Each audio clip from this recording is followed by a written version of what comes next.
Onna had never seen such a strange face. The sight of the woman terrified him, and he bolted from the scene, running as fast as he could. Somehow, he made it home, but the image of her face wouldn't leave him. It was as if her pale, lifeless face had been etched into his mind. The next day, Onna tried to return to his normal routine, going about his day as usual. But as evening approached, something changed.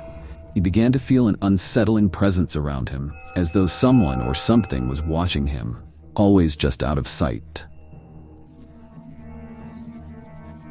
One night, as Onna lay in bed under his sheets, he suddenly felt something tugging at the blanket from below. Startled, he woke up, his heart racing. He scanned the room with frightened eyes, but saw nothing out of the ordinary. Just as he was about to calm down, a red shadow flickered before his eyes, darting quickly out of the window. Onna couldn't believe what he had just witnessed. Was he losing his mind? Shaken, he tried to convince himself it was just his imagination. Forcing his eyes shut, he lay back down, staring at the ceiling, willing himself to fall asleep. After struggling to fall asleep, Onna opened his eyes in frustration, and what he saw next was the most terrifying sight imaginable. On the ceiling, directly above his bed, the same girl in the red dress clung to the wall, staring down at him with hollow, haunting eyes. Onna screamed, jolting himself awake. It took him a moment to realize that it had all been a dream. His throat was parched and his body was drenched in sweat. Shaken, he got up and reached for a glass of water. As he drank, his gaze drifted to the window, and the glass slipped from his hand. There, standing outside the window, was the same woman in the red dress, her pale, terrifying face staring right at him. In a panic, Onna quickly turned on the lights, but when he looked back, there was no one there.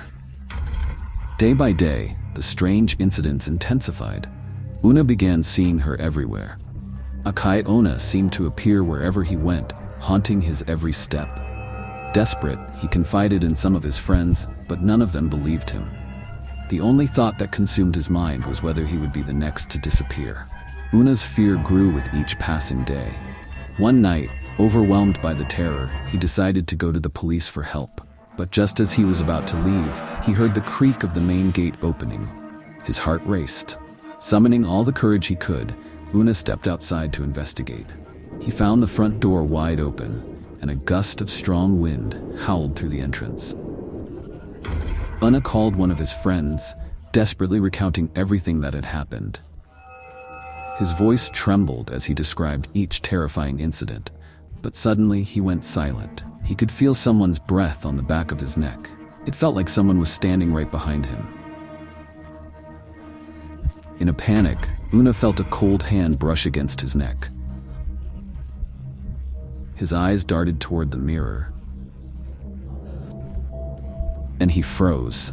Akai Onna was standing there, right behind him. With a shaky voice, Onna whispered into the phone, "She's here. Akai Onna. She's come to take me."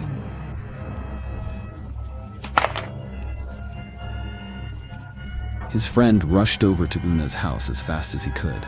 But when he arrived, the place was in complete disarray. It looked like a storm had ripped through the house. Furniture was overturned, papers scattered, and the air was thick with an eerie silence. He searched every corner, but Onna was gone. Onna had vanished without a trace, and after that night, no one ever saw him again. To this day, no one knows what happened to Onna. Who is Akai Onna? Why is she making people disappear in Japan? We may never have the answers, but one thing is certain.